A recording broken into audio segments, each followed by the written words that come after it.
Oke, baik. Jadi sebenarnya kemarin-kemarin sebelum penurunan yang cukup signifikan di WIRG itu harga sahamnya udah terlalu kemahalan ya, Mas ya.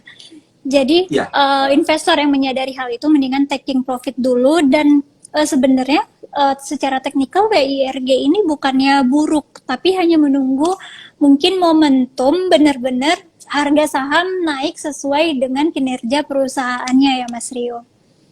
dan tambahan sesuai dengan ekspektasi orang bahwa oh the next is metaverse dan Indonesia sudah siap dengan metaverse. Nah itu mungkin jadi momentum untuk dia benar-benar bisa ngeraih peluang terbanyak di Indonesia ini. Tapi selama Indonesia siap dengan metaverse, belum tuh misalnya gitu loh, belum tuh. Nah akhirnya mereka juga nggak bisa berbuat apa-apa kan, gitu mbak. Tapi Mas sejauh ini perusahaan emiten yang berbasis metaverse gitu ya, itu WIRG saja atau sudah ada yang lain nih Mas?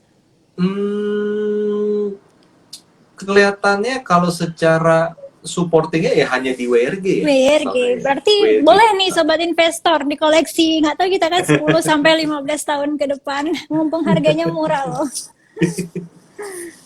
Nah, Mas Rio ada pertanyaan nih dari sobat investor langsung aja dari @gsmore. Bagaimana dengan IPO Blibli? Kira-kira Mas Rio udah cek Oke. prospektusnya belum? Wah, ini saya ngeliat sekilas saja ya. Cuma pada dasarnya seperti ini sih.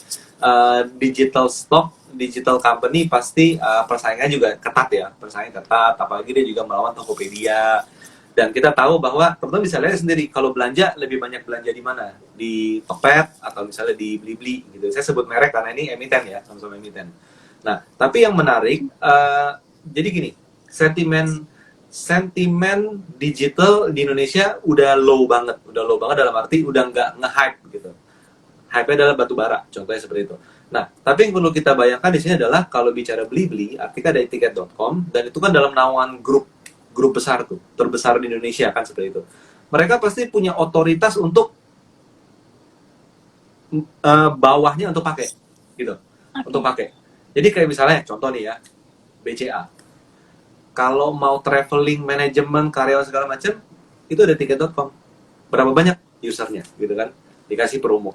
Lalu kalau misalnya mau belanja barang-barang dan lain-lain yang relate di blibli.com, ya kan, pengadaan di blibli.com misalnya contoh seperti itu. Akhirnya apa, akhirnya satu hal yang bagi saya berbeda antara Blibli dengan Tokped dengan Bukalapak adalah otoritasnya, bahwa dari atas bisa untuk uh, memerintahkan ke bawah untuk memakai. Kurang Oke, lebih seperti baik. itu, Mbak. Jadi sebenarnya hanya Blibli saja yang mempunyai otoritas seperti itu ya. Kalau untuk Buka dan Uh, Goto itu tidak ada ya Mas Rio. kurang lebih gini, kalau kita bicara beli-beli dan tiket.com, atasnya kan Jarum. Which is dia punya BCA, punya Jarum Foundation, punya Tower, dan lain sebagainya. Tapi kalau misalnya bicara Bukalapak, yang punya itu bukan grup yang sebesar itu.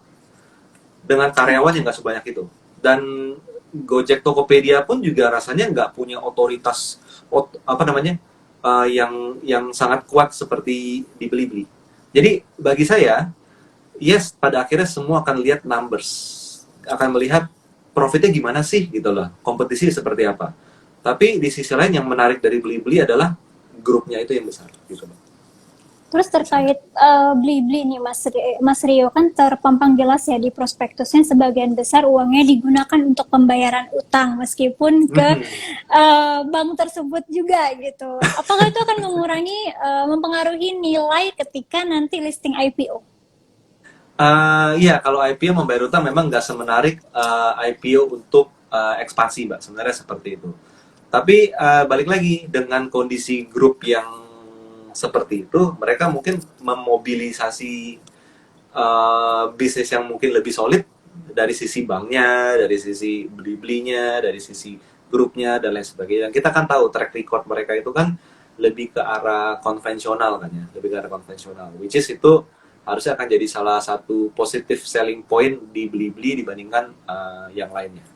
Walaupun yes saya setuju, yang make tentu lebih dikit daripada misalnya ke Tokopedia. Tapi pada dasarnya kalau perintahnya itu kuat, ya yang make bisa jadi lebih serius daripada yang lainnya gitu Mbak. Siap, benar. Nah, untuk pasti harganya dan bagaimana listingnya, kita lihat minggu ini kayaknya udah listing nih Blibli. Iya. Oke, baik. Mas Rio, pertanyaan selanjutnya dari @huanglina2020. Mas Rio minta view untuk Telkom dong, TLKM. Bagaimana nih Mas untuk pattern, support, ataupun nilainya sekarang, valuasi? Kalau kita lihat Telkom masih growing ya, karena kan semua udah era telekomunikasi, bukan cuma telekomunikasi tapi era internet, which is Telkom adalah the biggest provider di Indonesia kan. Jadi pada dasarnya secara business wise nggak diragukan lah itu gitu loh, nggak diragukan lah. Maksudnya nggak mungkin Telkom itu tiba-tiba disalip sama yang lain. Kelihatannya kayak kecil kemungkinan seperti itu. Lalu balik lagi, ini mirip nih, seperti saya mau bicara seperti Blibli contohnya ya. Di Telkom itu ada yang namanya authority dari pemerintah. Bahwa apa? Ini kita bicara logik aja ya. Saya bukan bicara ini adalah sebuah fakta yang diketahui. Cuman ketika pemerintah ingin mengembangkan telekomunikasi di Indonesia dalam hal tertentu, pasti kan Telkom akan ikut bagian di sana kan. Nggak akan mungkin istilahnya adalah kalah tender. Nggak ikut sama sekali. Kan seperti itu kan. Jadi itu jadi hal yang paling menarik dari sisi telekomunikasi. Dan kalau kita lihat dari laporan keuangan pun juga relatif lebih tumbuh lah, walaupun agak lebih turun di tahun 2002 ini dibandingkan 2021. Tapi pada dasarnya in the long run, kalau kita mau investasi jangka panjang di Telkom, itu hal yang menarik, Mbak. Tapi kalau misalnya kita lihat technical ya, kelihatannya harusnya technical menjelang akhir tahun Telkom juga bagus. Di atas 4.400, Telkom cenderung akan lebih ke arah uptrend daripada downtrend. Apalagi nih, sekarang kan mau window dressing. Window dressing biasanya middle cap ke atas yang perform lebih bagus. Iya. Di sana. Baik, nah untuk secara pattern polanya ini apakah ada pola khusus dan titik supportnya di berapa nih Mas Rio? Kalau Telkom sih terlihat di 4.400 sampai 4.350 lah, itu akan menjadi titik supportnya. Kalau untuk resisten kelihatan di 4.500 sampai 4.600. Oke, 4.600 ya untuk sementara ini ya Mas Rio ya? Sementara ini. Tapi cenderung uptrend sih, kalau kelihatannya seperti cenderung lebih ke uptrend. Jadi 4.600 kalau momentum window dressing itu bisa kuat, ya itu 4.600 bisa lebih gitu. Bisa lebih tapi tinggi lagi. Lihat ya case by case ya, lihat case by case. Oke, baik. Nah, Mas Rio, pertanyaan selanjutnya dari @ruli.hit. Di US, saham teknologi seperti Google, FB, Meta, Uber jadi saham multi-bagger dan naik ratusan persen dalam beberapa tahun. Apakah di Indonesia akan seperti juga trennya? Oh, mungkin untuk teknologinya. Apa mengikuti atau tidak? Itu udah terjadi kan tahun 2020. Tahun 2020 udah terjadi. Teman-teman lihat saham apa? Misalnya BBHI, BBYB, BNBA, Arto, itu udah multiple bagger kan seperti itu. Itu terjadi. Nah, sekarang balik lagi, apakah akan terjadi lagi? Pada dasarnya kan Google dan lain-lain kan udah nggak kayak dulu gitu loh. Jadi artinya di Indonesia tetap harus realistis bahwa sentimennya lagi agak surut gitu. Iya, kemarin 2020 dan 2021 itu lagi naik-naiknya saham-saham teknologi ya, Mas Rio. Oke. Semua yang ada nama teknologi, ada kutipan teknologi itu semua pasti naik.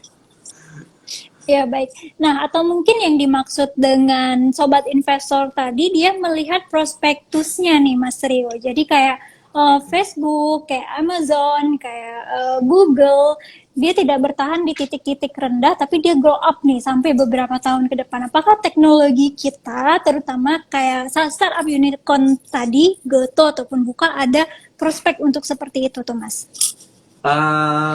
Yes, tumbuh iya, tapi untuk bicara sedahsyat itu, in my opinion, enggak.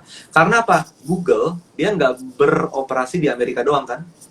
Gitu loh. Eropa, ya kan? Di Asia, di India, di Australia, itu kan semua pakai Google. Sedangkan kita beda. Kita kan kalau bicara, siapa yang pakai Tokopedia? Saya. Tapi di mana? Indonesia doang. Jadi, multiplier efeknya itu akan berbeda total dibandingkan ya, kita bicara Google, Facebook, dan Amazon dan lain-lain sebagainya gitu Mbak.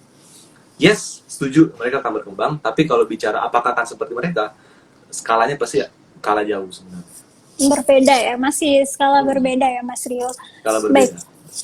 Nah, Mas Rio ada pertanyaan dari Muhammad Rizky. Kalau teknologi ada reksadananya tidak? Iya ya, teknologi ada tidak ya reksadananya? Teknologi reksadana kayaknya minim ya, karena kalau fund manager nih ngelola reksadana, dia misalnya AUM-nya itu misalnya sederhana aja deh 100 miliar gitu. Artinya kan satu saham teknologi dia harus punya mungkin 5 miliar sampai 8 miliar. Untuk beli saham teknologi 5 miliar sampai 8 miliar, mungkin belinya agak susah, tapi jualnya akan lebih susah lagi. Apalagi kena redemption. 5 hari harus cair kan seperti itu. Jadi kelihatannya enggak. Mungkin ada reksadana atau fund manager yang dia punya reksadana saham, mungkin ada 1-2 ada isinya Goto atau ada isinya MTEK, yes mungkin. Tapi kalau reksadana untuk khusus saham teknologi, kelihatannya masih jauh sih. Oke, baik. Kenapa harus reksadana teknologi ya? Banyak reksadana yang bagus ya Mas Rio ya. Mas, pertanyaan selanjutnya dari Irene Pinawati. Unilever gimana Mas Rio? Ya sih, jadi kan kemarin tuh sempat naik yang cukup mengejutkan. Setelah itu dibarengin dengan adanya produk-produknya yang ditarik dulu nih dari pasar. Tuh bagaimana Mas Rio? Ya, jadi produk dari pasar menjadi sentimen yang gak bagus buat Unilever, even Unilever global dan lokal sih sebenarnya sih. Jadi memang untuk saat ini Unilever perlu wait and see dulu sih. Kalau secara teknikal ya, karena udah 2 hari kan turunnya, ini hari ini juga turunnya udah berapa nih? Turunnya udah lumayan nih, 6% lagi udah ARB lagi. Jadi pada dasarnya kita tetap perlu wait and see dulu di Unilever. Tapi satu hal mengenai Unilever. Jadi Unilever itu adalah perusahaan multinasional, international company. Dia udah banyak menghadapi masalah yang tidak disengaja lah ya istilahnya.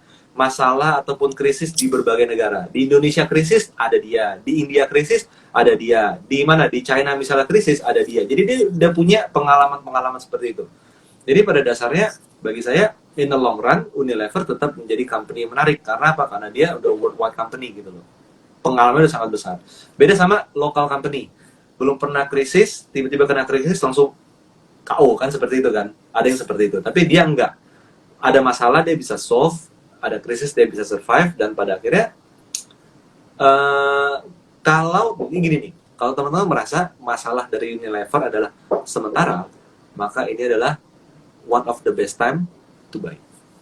Oke, baik. Mas, sebenarnya waktu kita terbatas sekali, tapi boleh nggak aku nanya dikit tentang Unilever? Ini sangat menarik. Boleh.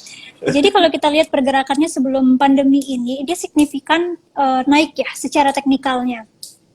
Nah, ketika pandemi langsung turun sampai minus 50%, bahkan 80%. Ya, nah, betul. Kalau kita lihat secara perusahaan ataupun company, Unilever ini kan produknya kebutuhan sehari-hari ya. Jadi banyak digunakan masyarakat Indonesia, bahkan dari ujung rambut sampai ujung kaki produk Unilever itu semua tersedia. Tapi kenapa sih ketika pandemi itu bisa turun sangat drastis? Pengaruhnya apa? Karena kan secara kebutuhan tetap aja harus kita beli gitu kan. Betul. Ini ada banyak faktor. Pertama dari money flow. Ketika pandemi, apakah investor narik dananya? Atau paling gampang gini, ketika pandemi, banyak nggak redemption reksadana? Pasti banyak. Akhirnya mereka harus jual sahamnya, which is ada satu Unilever. Itu yang pertama. Kedua adalah ketika pandemi, kita kan banyak work from home ya. Pakai produknya berkurang nggak sih? Gitu loh. Kan gitu juga. Ya kan itu salah satu kan. Misalnya dulu kita nge-gym, ketika nge-gym kan pakai sabun butuh lebih banyak kan daripada kalau nggak nge-gym. Jadi sekarang dulu nge-gym tutup. Dan akhirnya satu lagi adalah kompetisi. Bahwa ketika pandemi banyak orang yang mulai aware dengan brand-brand lokal yang bukan Unilever di sana. Karena apa? Karena belanja online. Ketika belanja online, muncul iklannya bukan Biore nih, bukan Sunsilk nih, tapi yang lain-lain. Mereka mencoba dan ternyata cocok-cocok aja. Mungkin harganya juga cukup ekonomis. Itu membuat switching penggunaan. Jadi menurut saya ada 3 faktor tersebut yang membuat harga Unilever itu turun terus, walaupun produknya tetap kita pakai. Oke, baik. Tapi sebenarnya secara perusahaannya memang udah terakui untuk kinerjanya yang puluhan tahun ya, Mas Rio ya. Ya, betul.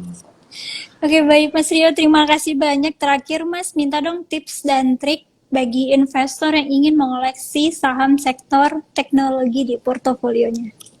Oke, jadi kalau untuk teknologi, kita harus mengerti arah company ini tuh kemana. Story-nya itu apa, prospeknya seperti apa.